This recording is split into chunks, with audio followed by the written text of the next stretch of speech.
Niining panahon nga ang putling ebanghelyo gihagis sa mga hiwi nga pagtulunan. Kinahanglan mo barug ang mga tinun-an ni Kristo sa pagpakigbisog sa paglaban sa pagtuo, nga magkausa ug alang sa tanang panahong gihatag sa Dios ngadto sa iyang katawan. Maoy hining tulumanon ang putling ebanghelyo. 30 minutos nga pagsabag sa tinuod nga ebanghelyo. Kauban ni Pastor Jeremias Hangad, ang putling ebanghelyo. Tulumanon nga gihatod kaninyo sa Herald of Grace Radio Ministries Philippines. Ang putling ebanghelyo.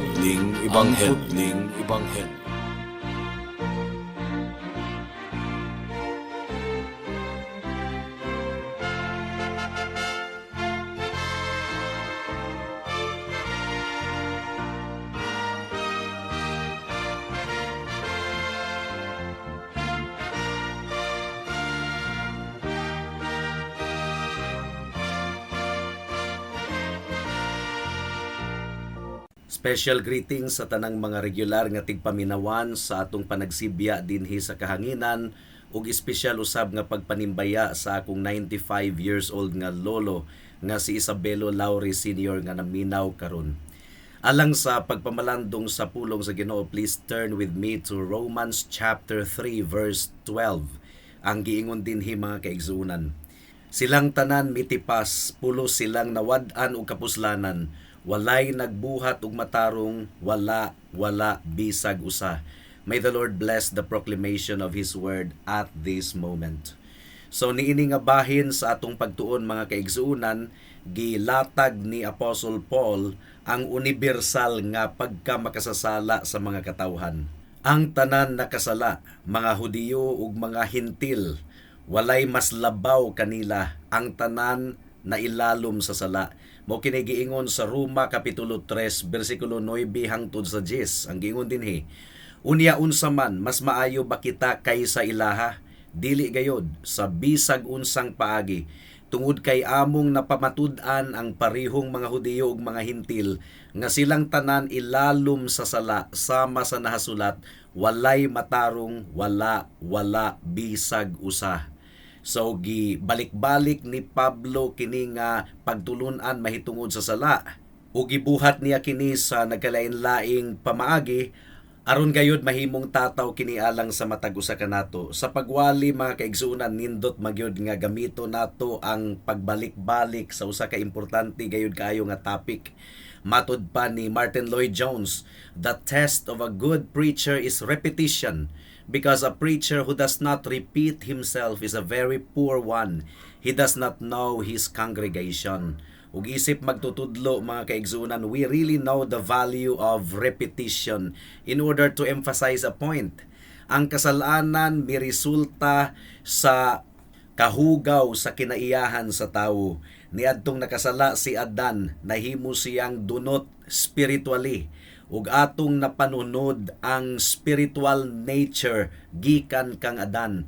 Ug ang tawag nato niini sumala pa sa atong pagtuon ni adtong nangagi, depravity. Sa tinuod lang nahimo kitang totally depraved. Ang buti pasabot niini, ang sala nakaapektar sa atong kinatibuk-an nga pagkatawo, lawas, kalag, hunahuna, kasing-kasing, kabubuton ug tanang bahin sa atong kalag.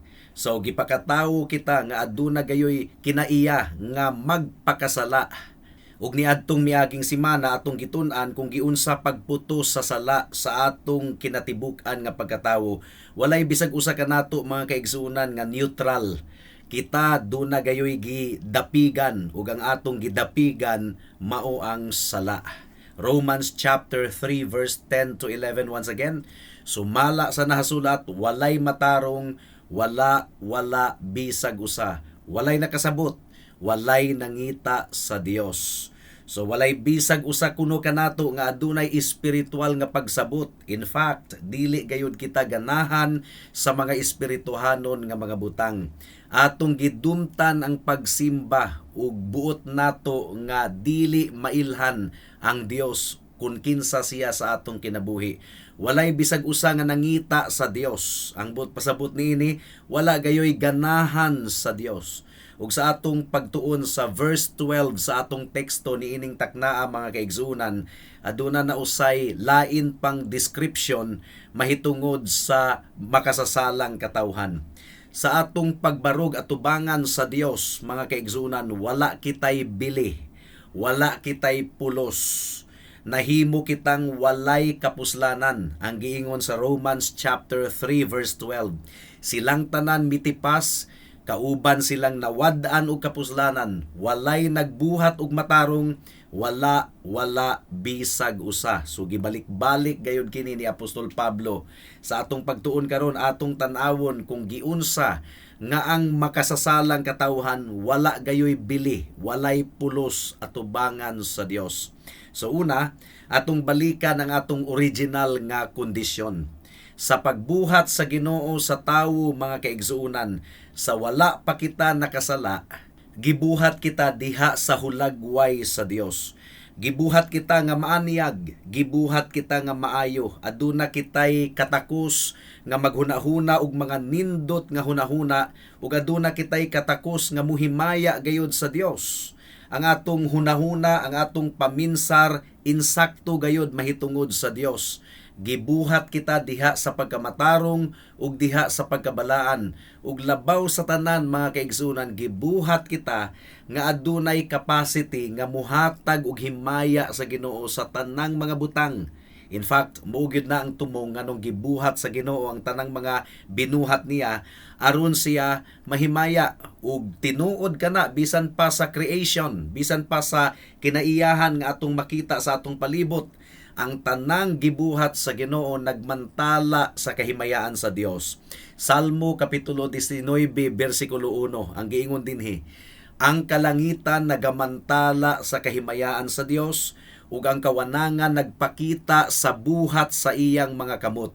Romans chapter 1 verse 19 to 20 ang giingon dinhi, tungod kay ang mahimong masayran mahitungod sa Dios dayag diha kanila, tungod kay gipakita kini sa Dios kanila, tungod kay ang mga butang nga dili makita mahitungod kaniya gikan pa sa paglalang sa kalibutan, tataw kaayong nakita nga masabtan pinaagi sa mga butang nga gilalang, bisan pa ang iyang walay katapusan nga gahom ug pagka-Dios, mao nga wala sila'y ikapangatarungan. So, ang mga binuhat sa Ginoo, mga kaigsunan, kadaadlaw di ay nga nagawali, kadaadlaw nga nagamantala sa himaya sa Dios. Pero ang katawhan, ang tawo, gibuhat sa Dios nga labaw pa sa tanang mga butang, tungod kay gibuhat kita sumala sa hulagway sa Dios, sumala sa iyang dagway, ug ang tumong ug katuyuan sa Ginoo nganong iya kitang gibuhat aron nga mahimo kitang mag-reflect sa kahimayaan sa Dios. Sa atong Children's Catechism question number 3, ang pangutana, why did God make you and all things? Nganong gibuhat ka sa Ginoo ug ang tanang mga butang? Ang tubag, alang sa iyang kahimayaan. So gibuhat kita sa Ginoo nga maayo kaayo ang atong moral. Aduna kitay kasing-kasing nga masinugtanon sa balaod sa Ginoo. Ug nagbuhat kita sa mga buhat sa Dios ug naga-reflect kita sa kahimayaan sa Dios. Aduna kitay bili at tubangan sa Dios. Sa wala pa mahulog ang tawo sa sala, bililhon kaayo kita at tubangan sa Dios. Now, wala nagpasabot ka na nga gidugangan nato ang kahimayaan sa Dios nga mura og mas maayo ang Dios gumikan kay naa na kita. No. Ang but ipasabot niini, mga kaigsuunan, ang tanan natong gibuhat gikahimutan sa Ginoo ug nagbayaw sa iyang kahimayaan. Ang giingon sa Genesis 1:31, ug nakita sa Dios ang matag butang nga iyang gibuhat ug tan-awa, maayo kaayo kini ug milabay ang kagabhion ug miabot ang kabuntagon ang ikaunom nga adlaw. So ang original nato nga condition, mga kaigsuunan, maayo gayud kaayo, putli. Apan nausab ang dagan sa tanan gumikan sa sala. Niadtong nahulog sa sala ang atong unang ginikanan nga si Adan ug si Eva. ang atong kinaiyahan na usab gikan sa moral nga pagkamaayo ngadto sa moral nga kahugaw. Gikan sa paghimaya sa Dios ang gibuhat sa mga katawhan karon, sukad nahulog ang tawo sa sala, mao ang pagpasipala sa ngalan sa Dios. Romans chapter 3 verse 12 ang giingon dinhi, silang tanan mitipas, pulos silang nawad-an og kapuslanan, walay nagbuhat og matarong, wala bisag usa. So wala gayoy exempted mga kaigsuonan.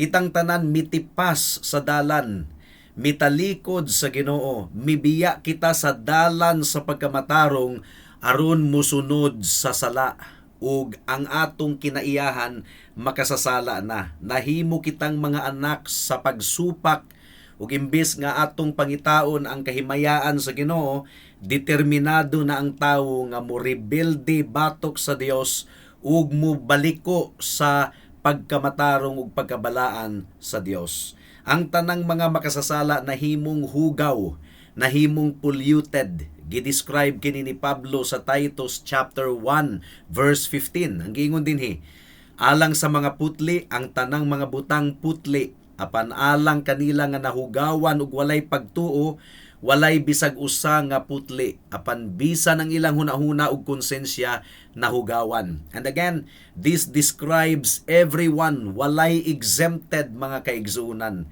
Nahugawan, na-polluted, na-contaminated. Ma-imagine nimo mga kaigsuonan nga mo atubang sa Ginoo ang makasasala nga mga katawhan sa iyang lawak nga puno sa pagkabalaan, ug ang Dios balaan, dili gayon mahimuot ang Dios. Ang Dios misilaob sa iyang kapungot ug kasuko batok sa tanang mga katawhan nga makasasala. So, nakita nato kini sa pagkadautan sa mga katawhan ni adtong kapanahunan ni Noe, mga kaigsuonan. Genesis chapter 6 verse 5 to 7. Ang giingon dinhi, unya nakita sa Ginoo nga ang pagkadautan sa katawhan hilabihan na gayud kaayo sa tibuok kalibutan, ug nga ang matag katuyuan sa mga hunahuna sa ilang mga kasing-kasing dautan lamang kanunay. Mao nga nagbasol ang Ginoo nganong gibuhat niya ang katawhan sa kalibutan ug nasakit siya sa sulod sa iyang kasing-kasing. Unya ang Dios miingon, akong paphaon ang katawhan nga akong gibuhat gikan sa ibabaw sa yuta, katawhan ug mga kahayupan usab, ug mga butang nga nagkamang ug ang mga langgam sa panganod, tungod kay nagbasol ako nga ako silang gibuhat.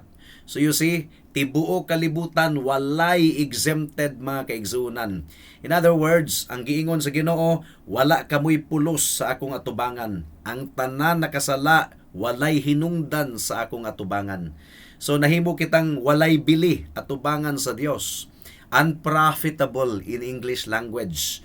Ang pasabot niini worthless, useless, ug mo kini pulong nga gidescribe sa Biblia sa gatas nga napanos nga aslom na, wala nay pulos, kinahanglan na gyud kining ibalibag gumikan kay nanimaho na, ug wala na gyud lami mga kaigsuonan, wala nay pulos, wala nay hinungdan, angay nang iyabo sa lababo aron ibalibag. Now isip mga makasasala nga mga katawhan, dili gayud kita ganahan niini nga mga descriptions sa Biblia mga kaigsuonan. Ato kining gilimod, dili ta ganahan nga maminaw niini. Kay nganuman, ang atong pagtan-aw sa atong kaugalingon ambungan ug maaniyag atubangan sa Ginoo. Ga-assume ang tawo nga nalipay ug nahimuot ang Ginoo nga nagtan-aw sa atong kinabuhi. Mao nga ang mga modern evangelism sa daghang mga simbahan karon, ilang sugdan ang statement pinaagi sa pag-ingon, God loves you, gihigugma ka sa Ginoo. Unya ang ilang picture nga ilang gipakita nga ang Ginoo nahimuot gayud kaayo sa atong kinabuhi, nahimuot siyang gatan-aw nato. Pero kung atong tun-an ang Biblia mga kaigsuonan, ang Ginoo wala gyud mingisi sa iyang pagtan-aw kanato. Ang Ginoo puno sa kasuko ug kaaligot-got gumikan sa atong mga sala. Gumikan kay sa iyang atubangan kita lata, walay pulos, walay bili. O gidescribe sa atong Ginoong Hesus kini nga worthlessness, wala gayoy bili. Matthew chapter 5 verse 13. Kamo ang asin sa kalibutan. Apan kun ang asin mawad-an sa kaparat, unsa pa may maparata niini. Mahimo na kining walay pulos ug angayan ibalibag ug yatak-yatakan sa mga tawo. Now ang asin sa atong panahon karon dili man gyud mawad-an sa kaparat, kaya ang asin parat man gyud. Pero ang asin ni adtong panahon sa atong Ginoong Hesukristo gikan kadto sa Dead Sea, sa dagat nga patay. So adunay mixture nga asin ug uban nga mga minerales didto, mao nga kung ma-expose kadto sa weather, mawad-an kadto og kaparat. Ug ang hitsura asin gihapon pero dili na gyud asin, mga mineral lang to nga nagpabilin. So counterfeit, bisan pa man gani si Satanas mga kaigsuunan, murag anghel tan-awon kunuhay, anghel sa kahayag, pero counterfeit, peke. So dunay mga tawo nga relihiyoso nga asin kunuhay ang ilang hitsura pero walay pulos, walay hinungdan at tubangan sa Ginoo. Ug sa kapanahunan sa atong Ginoong Hesukristo, kadtong mga asin nga nahupas, gigamit nila kadto aron itambak sa ilang mga kalsada. So again, gidescribe sa atong Ginoo ang pagkawalay pulos, walay bili sa tawo nga makasasala sa iyang atubangan. Matthew chapter 7 verse 18 and 19. Ang giingon dinhi, ang maayong punuan dili makapamunga og daotang bunga, ni ang dunot nga punuan makapamunga og maayong bunga. Matag punuan nga dili mamunga og maayong bunga, pagatumbahon og isugnod sa kalayo. So mo kini buhaton sa Ginoo sa mga makasasala nga walay bili sa iyang atubangan. Ang mga makasasala wala gayoy pulos in the sight of God. Walay bili. Romans chapter 3 verse 12 once again, silang tanan mitipas, pulos silang nawad-an og kapuslanan, walay nagbuhat og matarong, wala bisag usa. Gibuhat kita aron sa paghimaya sa Ginoo, pero ang matag usa kanato nahimong hugaw ug dili na gayud kita makahimaya sa Ginoo. Bagsak kitang tanan. Romans chapter 3 verse 23. Kay ang tanan nakasala ug wala nakakabot sa himaya sa Ginoo. Now, ang bad news niini mga kaigsunan, ang mga tawo naningkamot kunuhay nga makabaton sila og bili at tubangan sa Ginoo. Ang ilang pagpaningkamot pinaagi sa ilang relihiyoso nga mga binuhatan. Ang uban nagsalig sa ilang good works in an effort nga ma-impress ang Ginoo, unya ang Ginoo mahimong utangan na nila. Pero ang giingon ni Pablo mga kaigsuunan, walay nagbuhat og matarong, wala bisag usa. Kay ang mga maayong buhat nga atong gibuhat, kung bulag kana kang Kristo, wala kanay pulos, wala kanay hinungdan at tubangan sa Ginoo. Gidescribe kini ni Prophet Isaiah nga ang atong mga good works walay bili at tubangan sa Ginoo, hugaw nga trapura na mga kaigsuunan.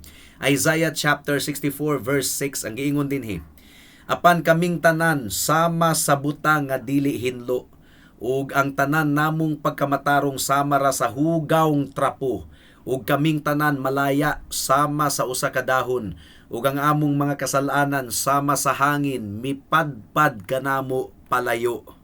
Apan wala kini nagpasabot mga kaigsuunan nga ang atong maayong buhat walay bili sa ubang mga tawo. No. Secular morality is good. Ang mga makasasala nagbuhat gihapon og maayong butang ug aduna kini bili sa atong katilingban. Maayo kini alang sa ubang mga katawhan, pero atubangan sa Ginoo mga kaigsuunan, wala kini pulos, wala kini hinungdan, hugaw gihapon kini. Ang giingon sa Hebrews chapter 11 verse 6, apan kung walay pagtuo, imposible ang pagpahimuot kaniya.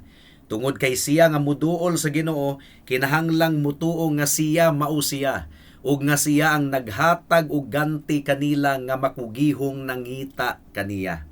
Sa atong Confession of Faith, mga kaigsunan, chapter 6, paragraph 7, ang giingon dinhi, ang mga buhat nga gibuhat sa mga katawhan nga nagpabiling patay sa kalag, bisan pag mga butang sila nga gisugo sa Ginoo ug mapuslanon alang kanila ug alang sa uban, apan tungod kay wala kini nagagikan sa kasing-kasing nga giputli pinaagi sa pagtuo, ni gibuhat sa insaktong pamaagi sumala sa pulong, nialang sa maayong katuyuan ang himaya sa Dios, busa sila puno sa sala ug dili makapahimuot sa Dios ni makahimo sa tawo nga takos nga modawat sa grasya gikan sa Dios. Apan bisan pa ang pagpasagad kanila mas dakong sala ug dili makapahimuot sa Dios. Now, ang ubang mga katawhan nagpretend nga ang ilang religious activity bililhon kayo atubangan sa Ginoo. Pero tataw kaayo ang pulong sa Ginoo nga nagaingon nga sila walay hinungdan, walay pulos. Ang ilang mga wonderful works hugaw gihapon atubangan sa Ginoo. Mga tarungan pagani sila sa adlaw sa paghukom. Matthew chapter 7 verse 22 hangtod sa 23. Ang giingon dinhi, daghan ang muingon kanako niya ng adlaw, Ginoo, Ginoo, dili ba nagpropesiya kami sa imong ngalan ug sa imong ngalan naghingilin og mga yawa ug sa imong ngalan nagbuhat og talagsaon nga mga butang? Ug unya ako muingon kanila, wala ako makaila kaninyo sukad masukad. Palayo kamo gikan kanako, kamo nga nagbuhat og dautan. So, ang maayong buhat nato mga kaigsuunan, mga kahigalaan, atubangan sa tawo maayo kunuhay, pero atubangan sa Ginoo wala niya kini gikahimutan. Iya gani kining isuka. Revelations chapter 3 verse 16. Ang giingon dinhi, mao nga tungod kay kamo dagaang ug dili bugnaw o init, isuka ko kamo gikan sa akong baba. Again, in the sight of God, ang atong maayong buhat mura og isda nga nalata, dubok mga kaigsuunan. Matthew chapter 23 verse 27. Ang giingon dinhi, alaot kamo mga iskriba ug mga pariseyo, mga tigpakaaron ingnon, tungod kay sama kamo sa gipaputi nga mga lubnganan, nga nindot gayud tan-awon sa gawas, apan sa sulod puno og mga bukog sa patay nga mga tawo ug pulos kahugaw. Gani sa testimonyo ni Pablo mga kaigsuunan, iya gayon giangkon nga ang tanan niyang relihiyoso nga mga binuhatan sa wala pa siya nakaila kang Kristo walay hinungdan. Philippians chapter 3 verse 8 ang giingon dinhi, tinuod walay duda ug giisip kong kapildihan ang tanang mga butang tungod ug alang sa kahalangdon sa kahibalo mahitungod ni Kristo Jesus nga akong Dios. Nga alang kaniya nagantos sa kapildihan sa tanang mga butang ug nag-isip kanila ingon nga tae aron maangkon ko si Kristo. So tae man gyud ang translation niini nga na-capture sa King James version of the Bible. Ang uban nga mga translations miingon nga basura, pero tae gyud kung atong tun-an ang Greek language mga kaigsuunan. Ang atong good works tae ra na atubangan sa Ginoo kung wala nato kini gibuhat diha sa pagtuo sa atong Ginoong Hesukristo. Now, ang ultimate nga demonstration sa epekto sa sala sa mga katawhan ato gayod nga masabdan sa adlaw sa paghukom. Ang imong gibuhat walay hinungdan atubangan sa Ginoo, ibalibag kana sa Dios. And multitudes of human beings nga gibuhat sa hulagway sa Ginoo will be forever cast from His presence. Ibalibag gayud sa Ginoo, palayason sa Dios gikan sa iyang presensya. Ug aduna gayoy baliktad nga pronouncement ang Ginoo sa mga giluwas niya ug sa mga hinukman niya. Sa iyang mga giluwas, adunay bili sila atubangan sa Ginoo ug i-welcome sila sa Ginoo hangtod sa kahangturan diha sa iyang presensya. Pero ang mga makasasala nga walay pagtuo sa atong Ginoong Hesukristo, palayason sa Ginoo gikan sa iyang presensya. Paminawa ang baliktad nga pronouncement sa Ginoo. Giingon dinhi, duol ngari kamong gipanalanginan sa akong amahan, makapanunod kamo sa gingharian nga giandam alang kaninyo gikan pa sa pagtukod sa kalibutan. Now, ang pronouncement sa Ginoo sa iyang mga hinukman dakong baliktad. Paminawa mga kaigsunan, layas kamo gikan kanako, kamong mga tinunglo ngadto sa walay katapusang kalayo nga giandam alang sa yawa ug sa iyang mga anghel. Pero ang good news mga kaigsunan, ang kaluwasan nga gihatag sa Ginoo nga libre diha kang Kristo ug pinaagi sa dugo ug pagkamatarong ni Kristo, maga-restore, magapabalik sa atong bili atubangan sa Ginoo. Nahimo kitang bag-ong binuhat. Ephesians chapter 4 verse 24 ang giingon dinhi, ug nga isulob ninyo ang bag-ong pagkatawo nga sumala sa Dios gibuhat sa pagkamatarong ug tinuod nga pagkabalaan. So dili di ay ingon og gihinluan rata sa Ginoo, gihugasan. No, gibuhat kita niya sa bag-o nga pagkabuhat. We have to be made new. Mo kini giingon sa 2 Corinthians chapter 5 verse 17. Ug tinuod lamang kini alang sa mga katawhan nga naghinulsol ug nagtuo sa atong Ginoong Hesukristo, nahimong bag-ong binuhat. 2 Corinthians chapter 5 verse 17 ang giingon dinhi, busa kung si bisan kinsa anaa kang Kristo, bag-o siyang binuhat, ang mga daang butang milabay na. Tanawa ang tanang mga butang nahimong bag-o. So ang tawag niini recreation. We are recreated in the image of God, diha sa kaaniyag, diha sa pagkabalaan. O gipahiling kawas kita gikan sa kangit-ngit ngadto sa mahimayaong kahayag sa atong Ginoo. Gipasiguli kita ngadto sa Dios pinaagi kang Kristo, ug aduna nay tinuod nga relasyon diha sa gugma sa atong Ginoo ug sa iyang mga tinubos nga katawhan. Ug gisagup kita ingon nga mga anak sa Dios, ug bililhon kita sa iyang atubangan. Iya kitang labanan, iya kitang protektahan, ug iya kitang ampingan isip iyang mga hinigugmang katawhan. Romans chapter 8 verse 38 to 39 ang giingon dinhi, tungod kay kumbinsido ako nga bisan ang kamatayon o ang kinabuhi o mga anghel o ang mga pamunuan o mga gahom o ang mga butang sa kamulong nga panahon o ang mga butang sa umaabot o ang gitas-on o giladmon o bisan unsang binuhat, dili makapahimulag kanato gikan sa gugma sa Ginoo nga anaa kang Kristo Jesus nga atong Dios. Praise God. Walay makapahimulag kanato gikan sa Dios. Mo kini gilitok mismo sa atong Ginoong Hesukristo sa John chapter 10 verse 27 to 29. Ang giingon dinhi, ang akong mga karnero mamati sa akong tingog, ug nakaila ako kanila ug sila nagasunod kanako. Ug gihatagan ko sila og kinabuhing walay katapusan, ug dili gayud sila malaglag. Walay makatangtang kanila gikan sa akong kamot.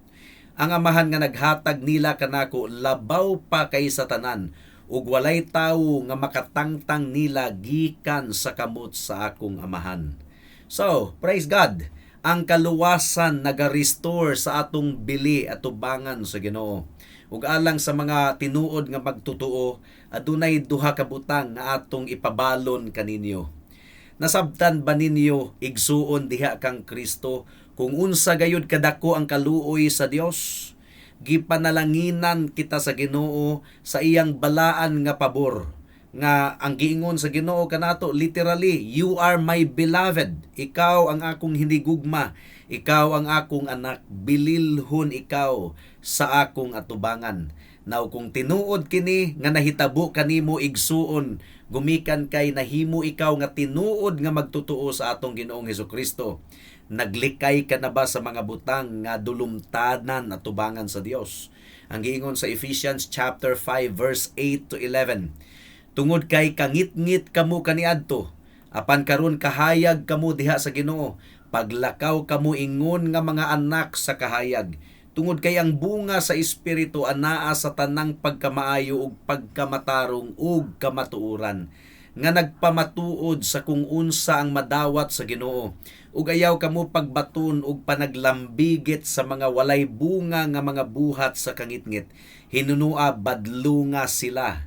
So kinahanglan gayud nga ang Christian aduna gayoy makitang kabag-uhan sa iyang kinabuhi. Ang imo bang tinguha igsuon mao ang paghimaya sa atong Ginoong Hesukristo? Bililhon ba ang Ginoo sa imong mga mata? Nawalang sa mga dili pa magtutuo, kining tanan naga-remind kaninyo nga gikinahanglan gayud ninyo ang atong Ginoong Hesukristo. Ang mga tawo ilang kumbinsihon ang ilang kaugalingon nga okay raman ko, pero sa tinuod lang higala dili gayud ikaw okay. Na miligro ikaw atubangan sa Ginoo, wala kay bili atubangan sa Ginoo, ibalibag kaniya sa adlaw sa paghukom. Kinahanglan nga makita nimo kini nga kamatuoran. Duol kang Kristo isip makalilimos.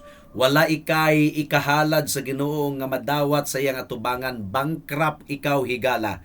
Pag hinulsol sa imong sala ug salig sa atong Ginoong Hesukristo, tuuhi siya ingon nga imong bugtong Dios ug manluluwas, igo na ang iyang dugo ug ang iyang pagkamatarong nga isulob kanimo kung ikaw magsalig lamang kaniya nga adunay pagbiya sa imong sala, paghinulsol sa imong sala. Duol kang Kristo karon higala kay basin ug ugma ulahi na ang tanan. Amen. Alang sa dugang nga mga pangutana, mahimong mo text kang Pastor Jeremias hangad sa 0935 744 3030.